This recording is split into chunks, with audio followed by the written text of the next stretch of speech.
Come on in, everyone. Come on in because we are here. We're back, y'all, for Queen's Court. I know I'm late. I'm on season 2, episode 5. I'm at least 3 episodes behind.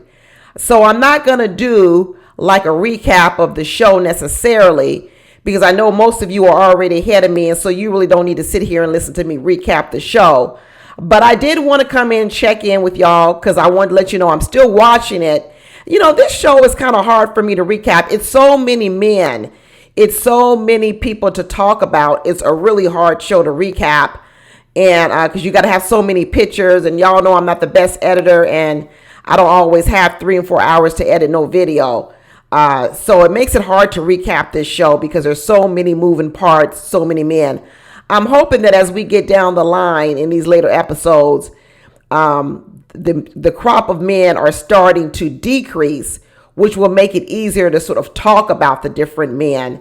So this catching up with y'all, I'm catching up. I actually want to just talk to you about what I thought when I was actually watching episode 5. And episode 5, if y'all don't remember, was the one where they had the casino night. It was the high stakes night. It was the night when the white guy, I forget his name, the one that had the bad attitude. I think it was Chris. I think his name is Chris. I'm not for sure. Anyway, he voluntarily decided to go home because he wasn't feeling the women and he wanted to leave. And this was also the episode where they got to give the gold coin to someone so that the first 3 men could move into the mansion. And then the mansion, we need to call it a dungeon because where they would have them men living, them grown men living in that room with like 15 beds. That one right.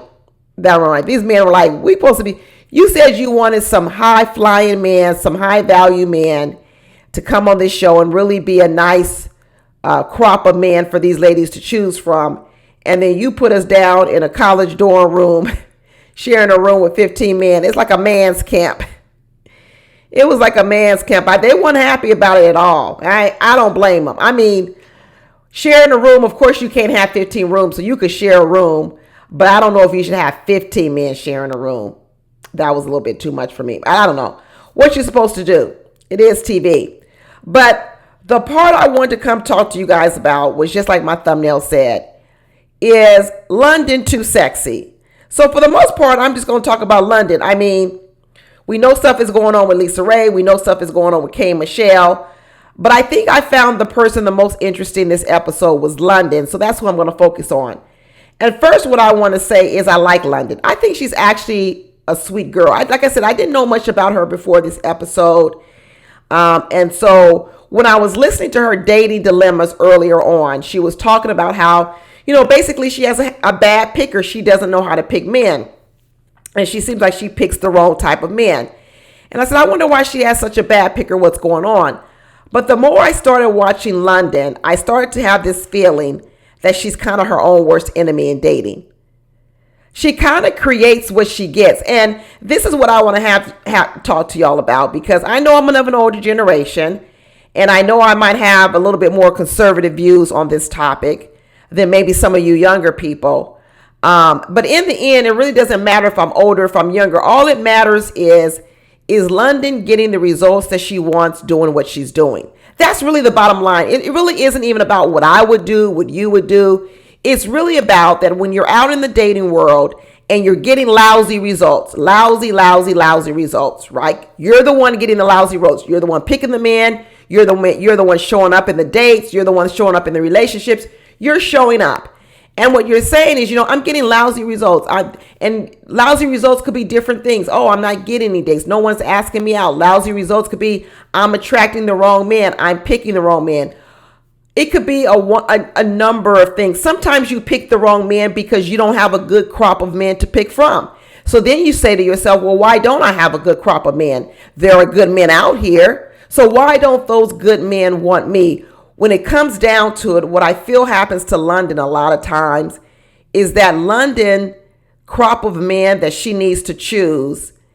I hate to say it, y'all. I think the type of man that really wants to be around London, they're going to really, I don't know, this way she dresses and the way she moves with all this sex appeal. And so what I'm wondering is Is there such thing as too sexy? Is that a thing anymore? Because it used to be a thing a long time ago. It really did. Is there still a thing of too sexy? And I'm going to go a little bit deeper. And what I'm wondering about is it actually London's game plan?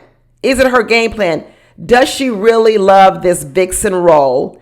And is she trying to make this vixen role work in her private life? And is she trying to find a man who will satisfy both parts of her, which is London? One thing I noticed about London, if you notice this little thing that happens with her and K. Michelle, London always seems to want K. Michelle's throwaways. I've noticed that. Like K. Michelle would see something bad in the man and decide he ain't for her. And when K. Michelle sees the red flag, London all of a sudden wants to like go over there and pick him up for herself. I don't know. Is she the person that likes to save the man who's over there hurting, but in the end, she's the one that gets hurt by the man? I don't know what's going on, but I do see this part of London that she wants everyone to like her. She really spends a lot of time talking to her men about, are they attracted to her? Do they want her? She spends a lot of time really flirting with them. When I look at the other young ladies like Lisa Ray and K. Michelle, they're spending a lot more time trying to figure out, do they like the men?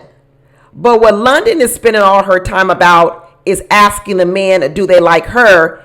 And if they're not giving her enough play and showing enough enthusiasm, she then likes to turn on the charm even more, dress even more sexy, right? I just find it really, really, really odd that in one way she feels she's being misjudged or mischaracterized in the dating world, but in another way she goes out of her way to present a character. If it is a character, that's the question, and then she's upset about the outcome, which brings me full circle to what I'm talking about. That when you're having problems in the dating world, is it the job of the men to change, or is it the job for you to start looking at some of the things that you're doing, saying, showing up, and changing those things so that you attract different men? And I think that London doesn't want to do anything differently. I think she just wants a different man. And I think she's a sweet girl, and the guy that she wants to be good for that sweet girl on the inside, that's not the same guy that's going to be attracted to London's outside. I hate to say it. They're two different people. You always hear people wanting two different people. You always hear these. Sometimes you hear men say it. I want this woman that's a boss chick and running things and doing all this, and she's super independent. But then at home, I want her to be sweet and docile. Well, that's not always possible. It's not always possible to be completely different people in completely different world. Could you have a better balance? Yeah, you could have a balance. Could the boss chick at work also come home and respect her husband? Absolutely. But is the boss chick at work, the CEO, the one who's running things, is she then going to come home and allow her husband or be comfortable with her husband making every decision in the family? No. But you don't have to go to these extremes. And what I see London is she wants this sweet guy, right? But in another way, what the bait that she puts out for men is the guy who wants to kind of be attracted to her for only her body. I mean, so that's the question I have to you. Is the dress style too sexy? Does London lean way too much on this sex appeal? And as a result, she's getting a lousy crop of men to choose from. I kind of think she even uses it to control men. I'm going to say another thing. A lot of the moves I see London make, she uses her sex appeal to sort of control men and move them in the direction she wants to do. And the thing about it is lust. Lust from a man is really the lowest level of attraction. Lust is the primary, the primalness of a man. All men are going to be attracted to that by their lust because it's very primal. It's instinctual for the man to do it. But it's not long lasting. And that's where I think runs into a problem with London, is because initially she relies so heavily on the lust to lure the man in, right? And they can come heavily. They can come hard. They can come fierce. But it's almost like a sugar high. You know, a sugar high, it takes you real up. You have a lot of energy. But by the end of the day, you know, you're crashing and burning. Carbs, you're crashing and burning. And I think that's what happens with London's relationships, because they may start off real lustful, real fiery, but they don't really have legs. They're not sustainable because you can't sustain that level. And once a man gets past his initial real lust, he's going to start looking for other things about you. And I'm not saying that London doesn't have other things about her that could hold the attention of a man. But what I'm wondering is if she doesn't show enough of that to even see if she's compatible with men after the lust has sort of settled down. You know, she has this whole thing with Chris. Now, Chris, the white guy Chris, was a throwaway from K. Michelle, right? And K. Michelle threw him away because she felt that he had too much of an ego. He was combative. He was argumentative. Then you had London O'Hare, who decided, well, I'm going to pick him up. I like a little bit of a challenge. Why do you like a challenge, London? It's almost like she likes a challenge to see, can I make this man really, really want me? And then what he will do is he'll do anything I want of him if I lure him in with my body. Well, she found out with Chris, right, that wasn't the case. In the end, Chris had her running around, getting a drink of water, hopping around like a bunny, getting him a cup and doing everything. And then next thing you know, she had an attitude. She had an attitude because Chris wasn't giving her what she wanted. Does Chris have an attitude all by himself? Absolutely, he does. But it clashed because in the end, you had London who got perturbed with Chris because what she really wanted Chris to do was come after her, and she was using all her sex appeal. And when it wasn't working, she got really upset with him. And you saw that also happen with the white guy, the Zach guy. You know, once she got turned down by Chris and he walked out the door with his nasty attitude, you know what? I could see that London's ego was crushed. It was really, really crushed. And so what did she do? She went right over there to Zach, the white guy who we know she don't really, really want. All he is the guy that she uses to pump up her ego, right? So once her ego was bruised, she went right over there to Zach. And what did she do to Zach? She goes, let me really throw it on Zach so he can make me feel good. She started throwing her legs all over Zach. She started getting all up in his lap, you know, doing all this little flirty stuff with him, leaning into him, kissing on him, rubbing on his back. She so much wanted Zach to give her the validation that Chris, the other guy, didn't do. She was starving for the validation. And then she went over to Zach, got all up in his face, and guess what he didn't do? He didn't kiss her. He didn't go for it either. And then guess what then ended up happening? She got upset with that as well. She got upset. And next thing you know, she and Zach get in an argument because what she's kind of really chastising him about was, here I am throwing myself at you, putting my body out there, showing you everything about me, and you not making a move on me. You not kissing me. You're not giving me the physical attention that I want. So in a lot of ways, I feel like London, she's just trapped in a circle, y'all. She doesn't like the type of man that she's attracting, but the type of men that respond to her are men who are very lustful men, and then that's short-sighted. It's really short-sighted. I know this is the way that London makes her money. I guess. I don't know. She makes her money being this sexy vixen out here in the world. But I don't know if this is the same way that she needs to use to attract a man.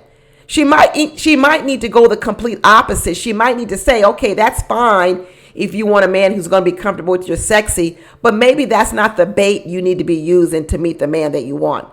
Like I said, I know I'm of an older generation. I know I am, but there's some things that don't die.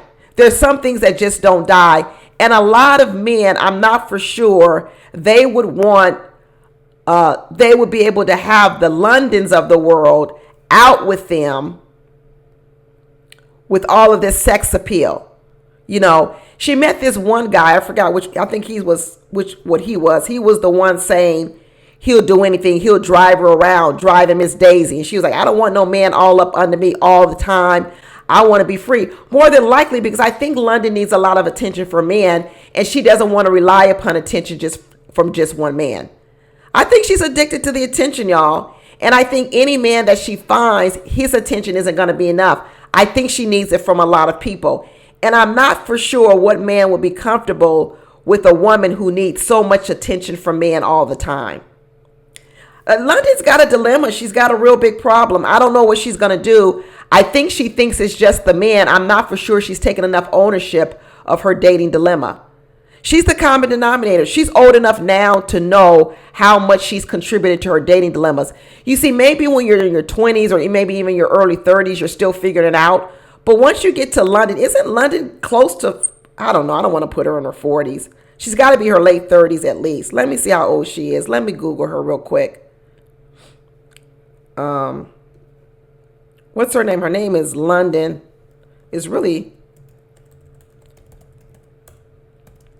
I thought she was in her 40s, but I don't know. Maybe she's not. Her name is London Charles. London Charles.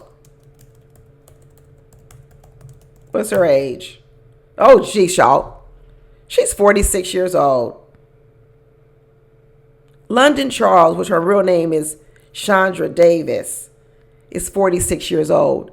And she's using these type of dating techniques out here. This ain't right, London. This ain't right. Not at all.